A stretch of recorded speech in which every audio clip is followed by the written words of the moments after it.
My wife is actually a crack shot who never misses, but she deliberately misses her targets in front of me. So I picked up a gun to show her my skills, and as I hit target after target with perfect accuracy, I couldn't help but say it was just beginner's luck. But I didn't notice that my wife's expression had frozen. Then without a word, she grabbed the gun and fired off a rapid succession of shots. When all 8 targets were hit dead center, my jaw nearly hit the floor. Where'd you learn to shoot like that? Beginner's luck.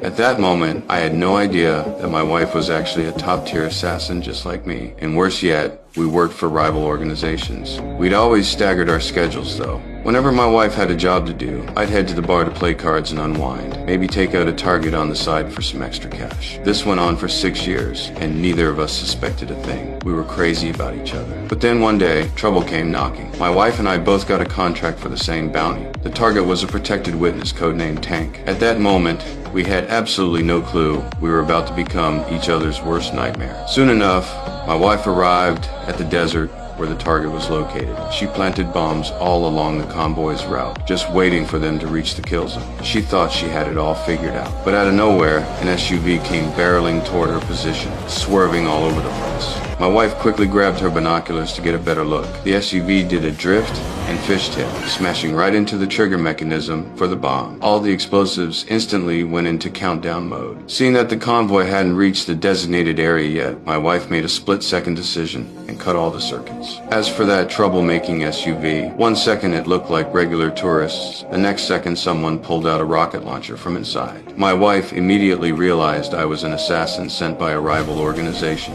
She whipped out her sniper rifle and fired a shot right at my chest. Luckily, I was wearing body armor, which stopped what would have been a fatal hit. At that moment, I had no idea it was my wife who'd taken that shot. I just wanted to teach that shooter on the hill a lesson. So I immediately pulled out my rocket launcher and fired around at the hillside. Although my wife reacted quickly enough to escape after all that commotion, neither of us managed to complete the assassination. I immediately realized this killer was no joke. So I went back and found a hacker who traced the address from a computer she'd left at the scene. But when I arrived at the location, I was shocked to discover that the sign on the door had my wife's company name on it. I instantly knew something was off. Sweet Jesus, Mother of God. But what I didn't know was that my wife was equally obsessed with tracking down that person, constantly replaying the footage, trying to find clues. Right now though, I couldn't worry about any of that. I rushed home in a panic, needing to verify my wife's true identity for myself.